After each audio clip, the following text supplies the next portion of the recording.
The Denver Nuggets have just won their first championship in franchise history in dominant fashion after years of getting bounced in the Western Conference playoffs. And I've been thinking a lot about what made them so good this year compared to previous years, because this is certainly not the first year Nikola Jokic has played like the best player in the world. It's not the first year Jamal Murray has played like a superstar in the playoffs.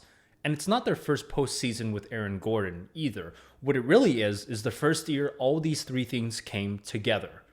And in today's video, I want to focus on Aaron Gordon, who was spectacular all throughout the playoffs and especially during the finals against Miami. What stood out to me in particular was how different he looks as a player now compared to when he was in Orlando. So let's rewind time and go back to 2014 when the Magic drafted him 4th overall. The Orlando Magic, after trading away Dwight Howard, were in full rebuild mode and were looking for players with high upside and superstar potential. So from day one, Gordon was training to be their franchise superstar player. In 2018, his 4th year in the league, Gordon averaged a career-high 17.6 points per game. But this is also the year I started to get worried because I felt like his career was going in the wrong direction. Yes, he averaged career highs, but his efficiency was terrible. 43% from the field as a power forward, taking 6 threes a game at a 33% clip, and averaging less than 4 free throw attempts per game, when you'd expect his world-class athleticism to make him nearly unstoppable driving to the rim. And the poor efficiency was easy to understand when you watched him play. He was simply taking too many jump shots when he wasn't a good jump shooter, and he was playing too much iso ball when he wasn't a good isolation scorer. Now, a lot of this was in the context of what was going on around him on the Orlando Magic. The Magic went 25-57 that year, with Evan Fournier being their leading scorer. They were absolutely horrible. And because their 2 other lottery picks, Elfrid Payton and Mario Hezonja, weren't showing much promise, they had to lean into Aaron Gordon becoming that franchise guy. But here's the thing. Gordon's not a franchise guy.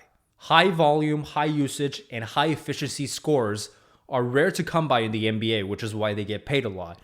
But no matter how hard Gordon worked on his game, he simply did not and does not have the skill set to be that number 1 or even number 2 scoring option on a championship team. The Magic were trying too hard to turn him into Carmelo Anthony when all along he was destined to be more of a Draymond Green. And the reason I put most of this on the Orlando Magic and not Gordon himself is because Gordon is the one that requested a trade out of Orlando on March 22nd, 2021, 3 days after he dropped 38 points. And here's what Gordon said when asked about why he wanted out of Orlando. When I was there, it was something new every year. New coaching staff, new GM, new players. It was just so much fluctuation all the time. We didn't know whether we wanted to tank or whether we were trying to win. It was like having your foot on the gas and the brake at the same time.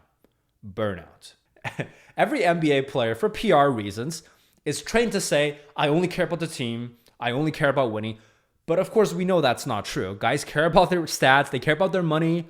They care about being the guy on the team. But if Aaron Gordon were to say, I care about the team, I care about winning, I'd actually believe him because actions speak louder than words. Aaron Gordon could have easily stayed in Orlando and played whatever brand of basketball he wanted because it's not like Orlando was in position to compete for anything. He could have been the guy in Orlando. But he wanted something more, a stable environment, like he said, where he could contribute to meaningful playoff basketball. And that's when he got traded to Denver. So by the way, funny story, I found this when I was researching this video. So when Gary Harris got traded for Aaron Gordon, it was Harris and a 1st round pick and like RJ Hampton and there's some other stuff, but like essentially Harris and a 1st for Aaron Gordon. Harris's agent broke the news to Harris and asked him, hey, do you want to go play in Orlando? And the first words out of Harris's mouth were, do I have a choice? The Magic are such an embarrassment, man. Okay, so Aaron Gordon gets to Denver in 2021, but Jamal Murray was still hurt, still recovering from a torn ACL, so Denver wasn't at full strength. This year, however, they were. And with this team at full strength and with some good injury luck, you saw Gordon transform into the 3rd best player on what was by far the best team in the NBA this year. So first, just take a look at this. This is Aaron Gordon's 2018 shot chart when he averaged his career high points in Orlando. And then look at his shot chart this year in 2023. You'll see how he almost completely eliminated his mid-range attempts, greatly reduced his 3-point attempts, and just hung out in the paint. As a result, his efficiency across the board skyrocketed. Like you saw in the finals, if you leave him wide open, he'll take threes. He made 5 of 9 in the finals, pretty much all of them wide open.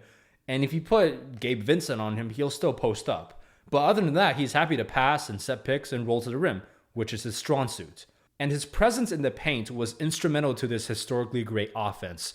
During the regular season, when he was on the court, the Nuggets scored 13.3 points per 100 possessions more than when he was off the floor. That 13.3 differential ranks in the literal 100th percentile, meaning his impact on the team's offensive efficiency was one of the highest out of all players in the NBA. Wow. I mean, just who could have guessed that a 6'9" hyper-explosive athlete should be inside the paint, finishing lobs, rather than shooting post fadeaways? Maybe I should coach for the Orlando Magic. Of course, this mostly has to do with context. Playing with the best passing big man of all time on a team with other high IQ basketball players on a historically great offense. But credit also has to be given to Aaron Gordon himself for making this transition. It's not easy to train and play a certain way for years and end up having to largely forego that part of your skill set, especially since 27-year-old Gordon is still in his prime.